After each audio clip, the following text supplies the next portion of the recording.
right, let's see, there we go. I'm going to skip with the picture of me. So since I'm the last speaker, thank you guys for all staying around.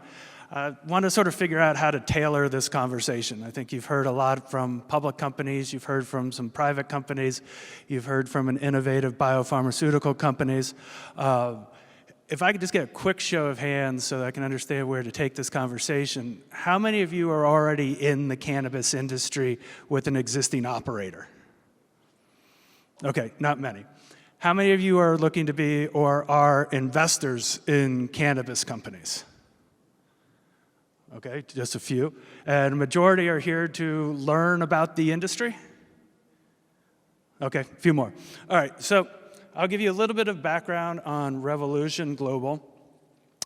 Here's our notice on investors. Start here. So a little bit of way of the background. I started in the cannabis industry in 2014. That was a time where I was nervous to tell my parents that I was going to get into the industry because I wasn't sure how they would respond. Fast forward now 5 years, and you're looking at a lot of companies that are on the CSE that are publicly traded. You're hearing about innovations in cannabinoid science and research. But one of the differentiating factors for me, especially with joining Revolution, and this is where we start our presentations, where most companies finish, is on management team. Management teams in a new development industry are key. And there are different types of managers. In 2014, most of the companies that I worked with were from growers who had received a license and started a small 5,000 square foot cultivation facility and wanted to understand how to monetize that from Colorado. Now, fast forward, in our group, Mark D'Souza, who's our CEO, was on the CME, Chicago Mercantile Exchange. Oleg Movchan, who was a chief strategy officer for multi-billion-dollar hedge funds. Dustin Schroyer, who came out of the industry in Colorado, helped to give us the direction that the company needs to go into the next phase of its growth. See if I get that. There we go. Myself, my background was in investment banking. Kevin Pilarski was a consultant at a PricewaterhouseCoopers, and Alyssa Julier was counsel at Groupon. So while we don't put up the logos of all of the companies, the senior management team has an extensive experience in very regulated industries and growth industries. So we report to a board of directors. And the board of directors to us is very important. Tony Hunter, who's our chairman of our board, is the former CEO of the Chicago Tribune. And George Welding, who is a director of the company, ran part of Goldman Sachs' sales and trading for Asia for a number of years. In addition to that, we've centered ourselves around experts on our advisory board. Don Short was CEO of Minute Maid and Coca-Cola merger. Jamal Mashburn, former Kentucky basketball player, NBA star, also a very savvy investor and entrepreneur who has run Toyota and invested in Toyota dealerships and franchise opportunities. And Rick Engel, a proprietary trader from the CBOE. So we put ourselves with significant number of individuals from regulated industries that do not come out of the cannabis. And we also diversified the thought process across our executive team and our board of directors so that we don't get into the same thought process over and over again. The conversation that we have across the executive team and board of directors is very flat. Everybody has an opinion, everybody's voice is heard. But that also translates to the workers who work at our Delavan facility and our dispensary. One of the key things that I have found in any cannabis company is that there has to be transparency amongst employees and communication from top to bottom. If you cannot do that, you are unable to grow the company at the speed in which the cannabis industry is moving. So a little bit of a corporate overview. Revolution is a multi-state operator. You've heard that term probably many a times. We were founded here in Illinois. We were one of the original license winners in 2015.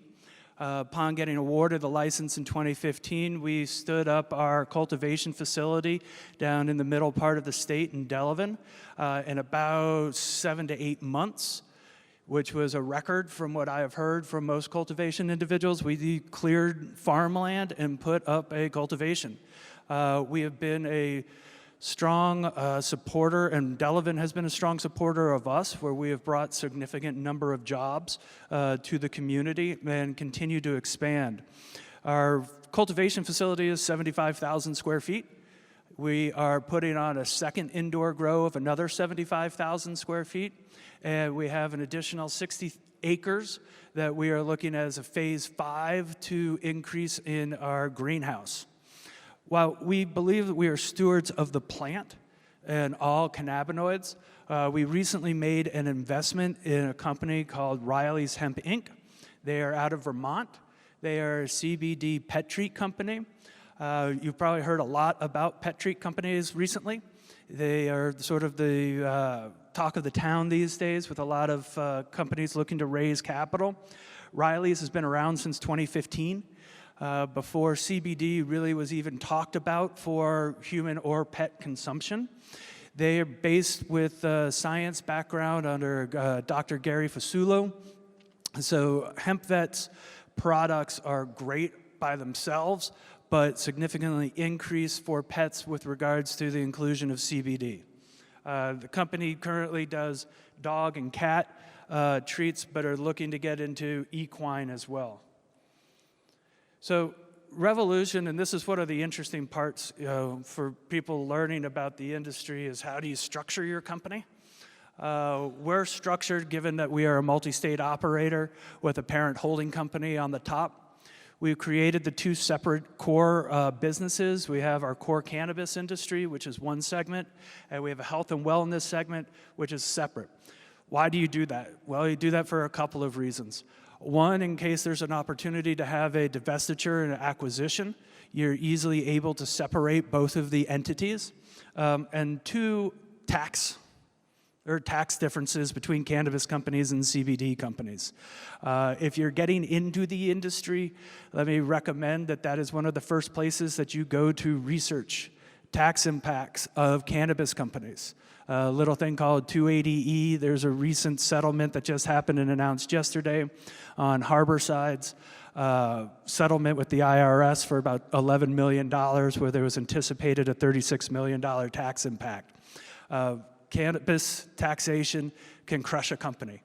When I started in 2014, I was working with an individual who, and this is sort of joking now, he said, "This is great. I made $200,000 last year out of my dispensary, but I owed the government $400,000. So it's a very serious thing. A lot of people do not pay attention to it. Colorado right now has the most amount of people on payment plans to the IRS, courtesy of the cannabis industry. So then from the cannabis place, we also do state holding companies. Create a state holding company, you put in a cultivation asset into that, or your dispensary assets. You want to do that for purposes, again, between taxes and also liability.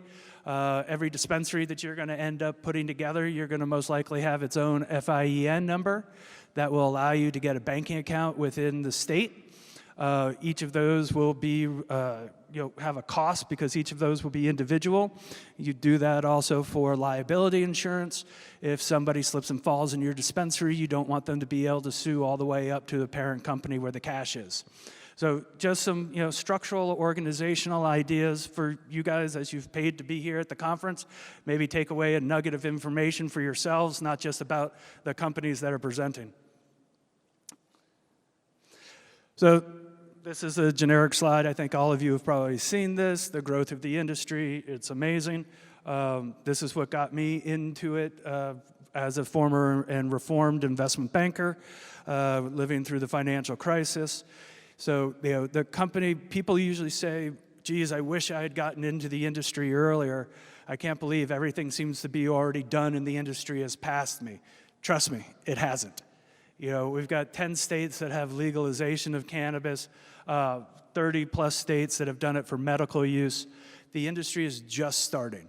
They're just starting operators. There's going to be a significant number of micro cultivators and dispensary owners throughout the United States. So there's sort of like 6 degrees of separation, like a Kevin Bacon story. Most likely there's somebody that who knows somebody who is already in the industry. And it's an exciting industry that does not stop. It moves at a warp speed, or somebody said a weed speed to me the other day. 1 year in the cannabis space is equal to about 7 years in any other industry, given all the transactions that occur and everything that you have to work with. So what do we focus on at Revolution? The core of our company is cultivation, processing, and distribution. So that is where here in Illinois, where we have learned over the last 5 years. Trust me, I think every operator will tell you that they have made significant mistakes, but you hopefully learn from those mistakes and don't repeat them as you continue to grow your company.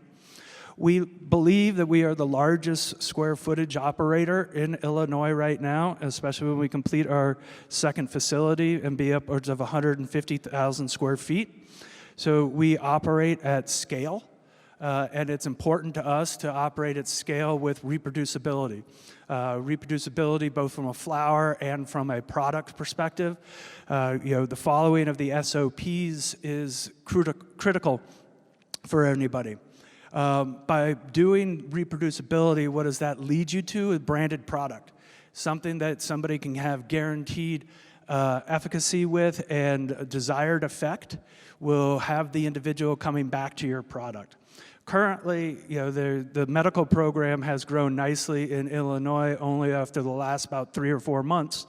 At current capacity, we sell out of everything the day that we we open up our orders. So once a week, we open up orders to dispensaries, and usually within 35 to 60 minutes, our entire inventory is sold out.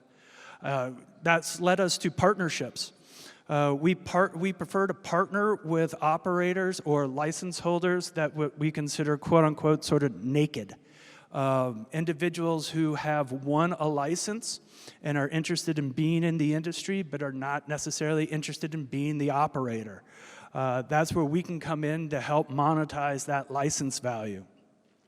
We recently made an acquisition of a dispensary in Mount Prospect here in Illinois, a company called New Age Care. That allowed us to create vertical integration here in Illinois.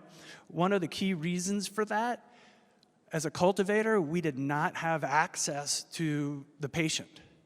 We didn't understand exactly what the patient wanted. We had to rely on what the dispensary managers at those locations were telling us. By interacting directly with the patient, we're able to tailor our long tail of production to meet those specific patient demands and understand what those patients are looking for. And then comes diversification.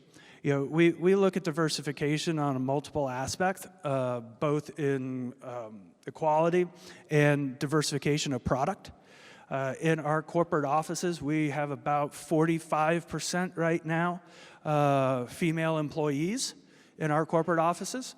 And our product line skews from everything from your traditional strains, to shatter and butter and vapes and edibles. And we continually try to innovate new products by following what is happening from the West, as we see products come from the West Coast and migrate east, and have a good eye on what is happening out there.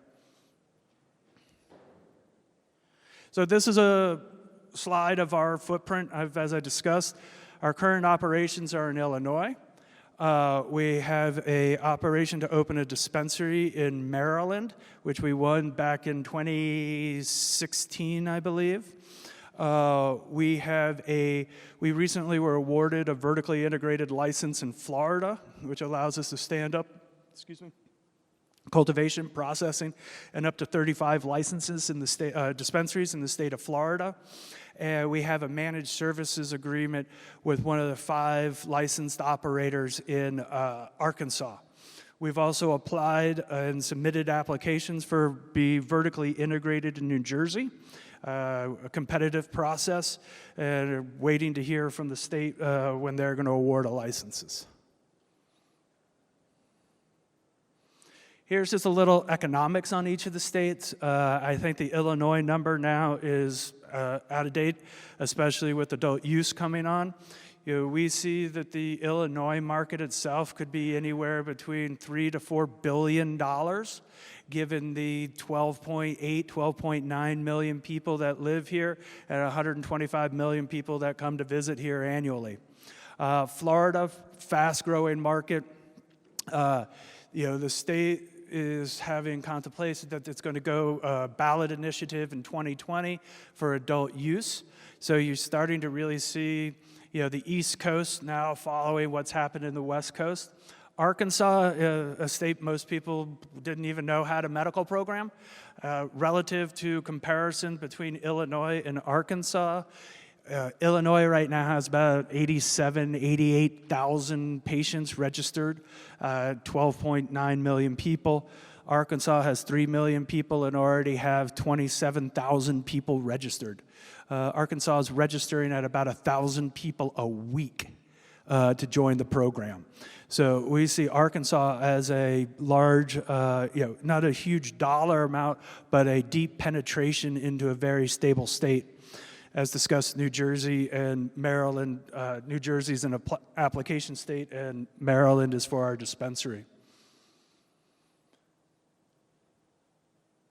Oh, it looks like either I went the wrong way or a bunch of slides didn't get loaded.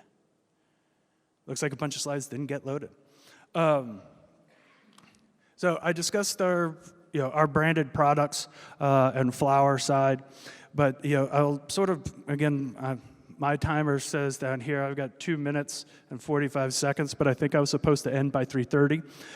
So I'll open it if there are any questions from anybody regarding the cannabis industry revolution, what you guys came here to learn. I'd be happy to give any information that I have to help you guys, continue your journey down through the cannabis industry. Yes. And I was wondering how, with the shortage that's going on now with the flower in the state of Illinois, how is it going to be handled differently with your products come January? So I think legislatively, the priority has to still be given to medical patients with regards to products and being able to purchase through the dispensaries. All cultivators are very well aware that there's looking to be a shortage in the industry. But our background and basis is from a medical perspective. And that's where we have our medical dispensary in Mount Prospect. And we're working with all of the 55 other dispensaries to make sure that our product, and as much as we possibly can, get to the dispensaries. So unfortunately, it's going to be a little bit of we'll have to see what happens come January 1. And we appreciate you being a patient and utilizing the Revolution's product. But it's, our goal is to grow our capacity as fast as possible to meet that demand. And the rules and regulations came on 6 months before they said, hey, guess what? Adult use is going to be here. So if there are, I think all of the cultivating companies are going to have a difficulty ramping up to speed. But we're doing it as fast as we possibly can. Our second facility of 75,000 square feet is anticipated to be completed by June of this year, which will more than double our capacity output. So as soon as we can get the product out, we'll get it out to all of the stores. Are you looking at Michigan at all? We are. We've looked at Michigan a couple of times. We've gone through diligence processes with individuals in Michigan, and we have found that people have a municipal or local license, but difficulty in getting the state approved. So if you know somebody that has operations in Michigan that is licensed all the way through the state to be able to cultivate, sale, and has real estate and jurisdictional approval, we'd be interested in talking. Great. You got a guy. Can you talk a little bit about your security features on site and just what you guys are experiencing? Yeah, so the security in our cultivation facility is probably state of the art. Given the way in which the building was constructed, we built it from the ground up with an idea of full visualization from beginning to end. So in our security, it's also, I think, a 90-day tape that we have to hold for any review. So it's, every corner, except for the bathrooms, is monitored by individuals 24/7. One of the ideas is to consolidate security, especially as we move into other states, that would have a centralized hub that would have local security, security guards within the facility, but that all monitoring of all of the cultivation and processing would be established in a centralized location. Yes.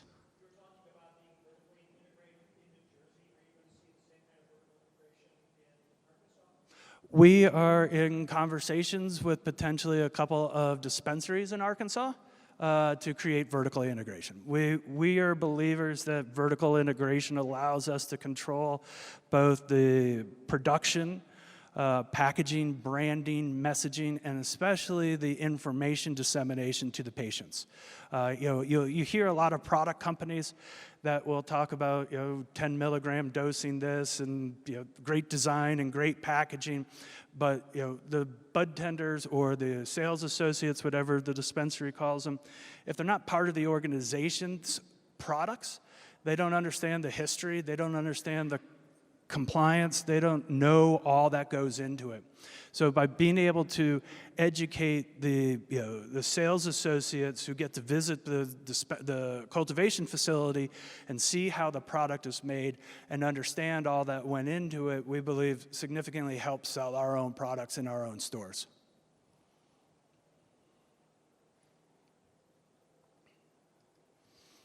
Well, I thank you all very much for staying. There are a lot more people than I expected for the last presentation of the conference. All the best, and I'll be around if anybody has any questions. Thank you.